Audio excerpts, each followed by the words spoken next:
Por que Jesus falava por parábolas? A pergunta que não se cala.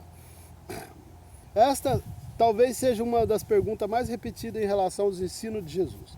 Acerca de um terço dos ensinos de Jesus foram feitos por parábolas. As parábolas eram história onde Jesus contava para explicar verdades muito maiores. Ao termo parábole vem do grego parabolé, que significa colocar-se ao lado. Ou seja, ele colocava uma história ao lado para explicar aquilo que de fato ele queria ensinar.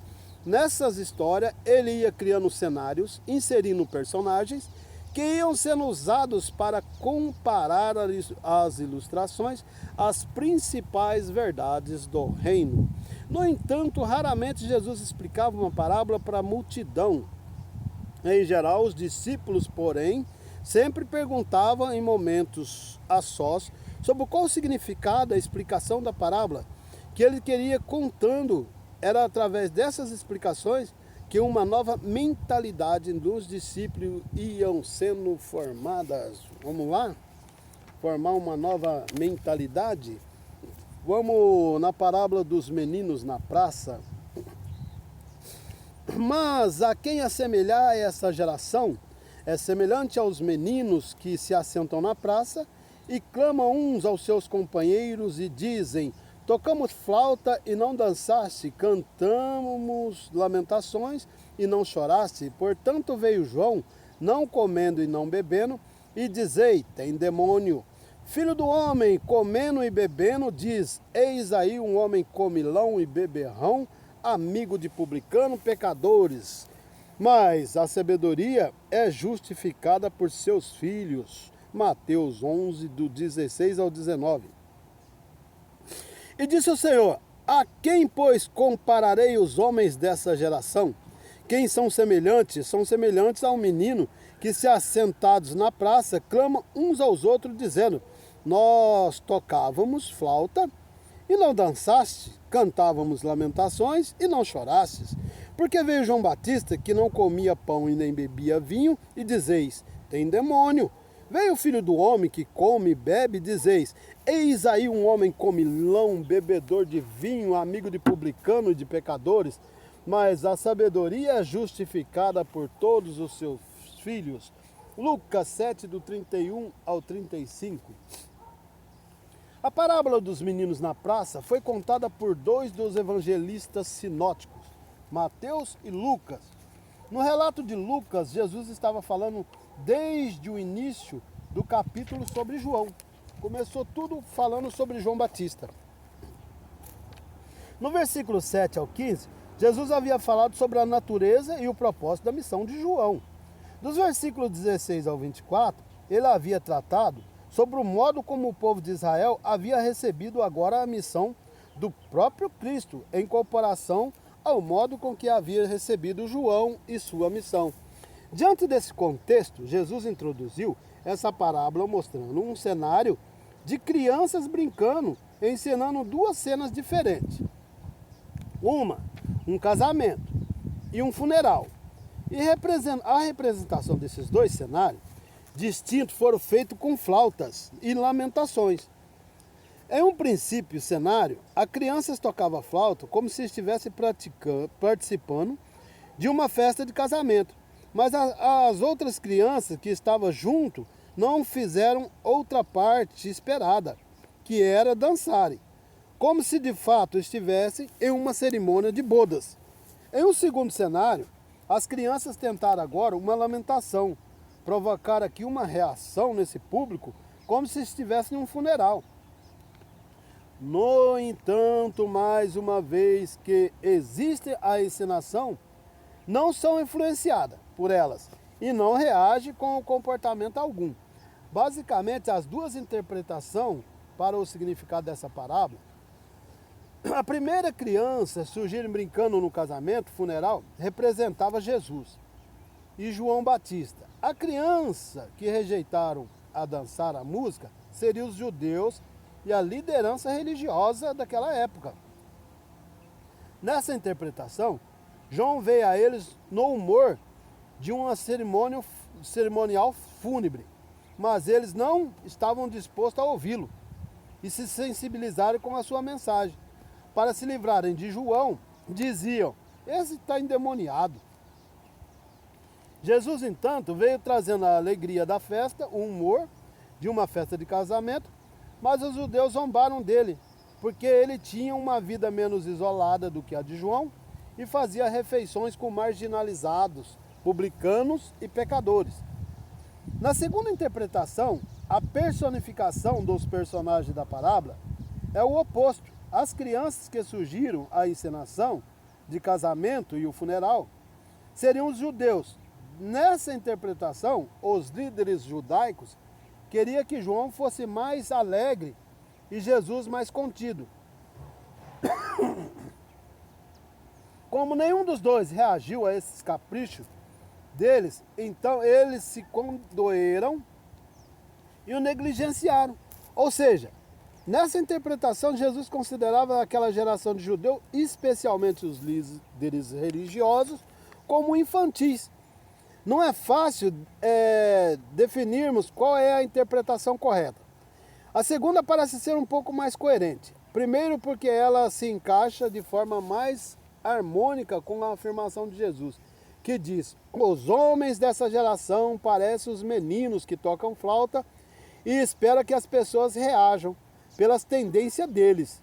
Segundo, porque elas colocam queixas nas crianças referindo-se a João Batista. E a segunda, em uma sequência cronológica, Joaquim de Jeremias corrobora com essa ideia, dizendo que o fato de algumas crianças estarem sentadas sugere que tudo o que eles queriam era apenas exigir, queixar, lamentar e deixar para os outros, as tarefas mais cansativas.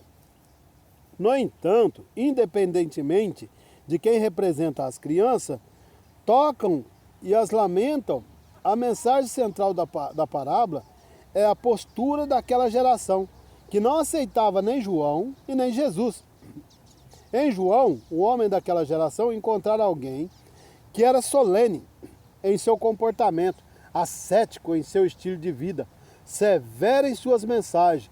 E Jesus, os homens daquela geração, encontraram alguém que, mesmo sendo o próprio Deus, em forma de homem, fez questão de se manifestar em igualdade a qualquer outro homem, sem desprezar pecadores, nem ignorar criança, sem tratar de forma inferior as mulheres, e nem deixando de se alimentar com os doentes e rejeitando a sociedade daquele tempo. Mas eles também não se sentiram satisfeitos com ele, mais do que com João. O que aquela geração não havia entendido é que o ascetismo de João era a verdadeira piedade profética dos moldes de Elias. E João era o Elias que havia de vir.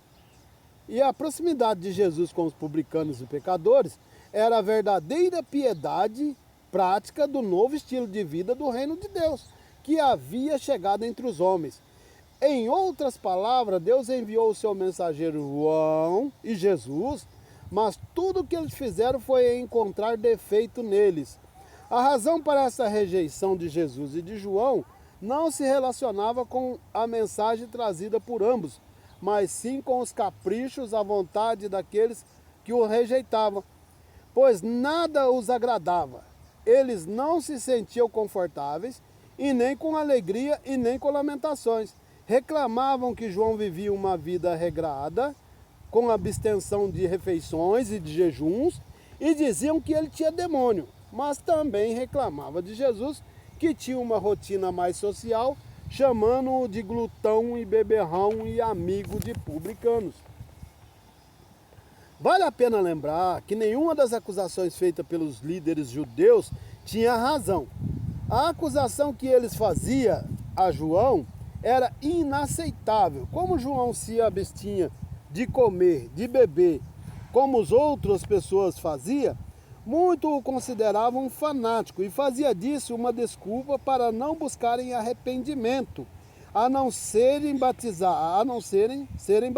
por ele. A declaração sobre João Batista, que dizia "tem demônio", tinha um significado parecido com aqueles dias como "está louco".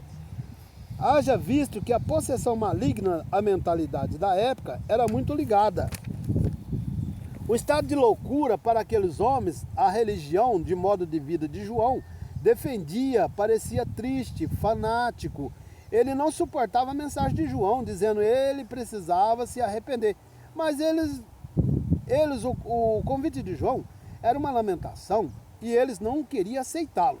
Eles queriam um pouco de festa. Jesus veio com essa festa, mas eles também não gostaram e queriam que Jesus fosse mais enlutado. As acusações que eles faziam a Jesus também eram muito incoerentes. Quando eles acusavam de ser glutão e beberrão, eles estavam tentando incriminar na sua descrição da lei de Moisés para os filhos desobedientes, que de acordo com a lei deveria ser apedrejado até a morte, que está lá em Deuteronômios 21, 18 ao 21. Eles chamavam Jesus de criança desobediente. As acusações deles para Jesus era totalmente exagerada, distorcida. Sua amizade com pessoas chamadas de glutão, beberrão, fazia críticos pensarem em Jesus. O fazia mesmo com eles, os fariseus e os líderes judaicos, não entendia a motivação pela qual Jesus comia, abraçava pecadores e publicanos. Ele estava indo em busca do que havia se perdido. Esses pecadores eram aqueles que de fato necessitavam de ajuda. Ele havia de trazer Jesus, não estava se aproximando deles para aparecer com eles, mas sim transformá-los. Não foi Jesus que passou a aparecer com Mateus, o publicano, chamado Levi, mas foi Mateus que passou a se parecer com Jesus. Não foi Jesus que se pareceu com Zaqueu, mas foi Zaqueu que passou a aparecer com Jesus. Não foi Jesus que passou a aparecer com a mulher pecadora, mas sim ela se transformou e foi transformada pela pessoa de Cristo. Mas os homens daquela geração eram crianças infantis que não sabiam o que queria e ainda se achavam prontos para ditarem ritmos que Jesus e João tinham que seguir. Alguma coisa precisava ser analisada no texto e no contexto geral dessa parábola. Em primeiro lugar, a expressão esta geração aqui não se referia a todos, mas sim aos líderes da religião judaica. O principal sacerdote do templo, escriba dos fariseus, segundo o termo praça, aqui o significado maior da praça era ágoras romanas, que era também chamada de fórum, mercado aberto. Nele reunia cidadãos, juízes e tomavam assento para formarem tribunais. Além de ser um local também para transações comerciais, compra e venda, ou lugar de ócio, também passava o seu tempo. Salmos 69, 12. A grande questão é se que de fato era a intenção original de Jesus. Ele poderia estar construindo um cenário dos homens daquela geração, um tribunal, julgando a ele e João Batista. A expressão sentado para o comportamento dessas crianças contribui pela possibilidade e detona a cena de juízes sentado realizando um julgamento, um tribunal. O julgamento era como se aquela geração estivesse condenando a Jesus e João pelo viés do gosto deles. Mas, como já dissemos acima, a análise da liderança judaica estava totalmente equivocada acerca do que o pai pensava sobre Jesus. A conclusão da parábola de Mateus, Lucas, apresentada essas duas explicações, diz: mas a sabedoria é justificada por suas obras. Enquanto Lucas diz que a sabedoria é justificada por todos os filhos, Simon Cram sugere que essa diferença gramatical pode ser devido a uma expressão aramaica, ou seja, o idioma de Jesus, que pode ter sido entendida corretamente. No entanto, qualquer que seja a causa, diferença, ela não altera a ideia da mensagem que a parábola transmite, que é a ideia de que a sabedoria de Jesus e João seria justificada pelo resultado de ambos que tiveram no ministério. Então, essa parábola nos sugere que o reino, o crescimento do reino, justifica tanto João como Jesus. Vamos fazer o reino crescer?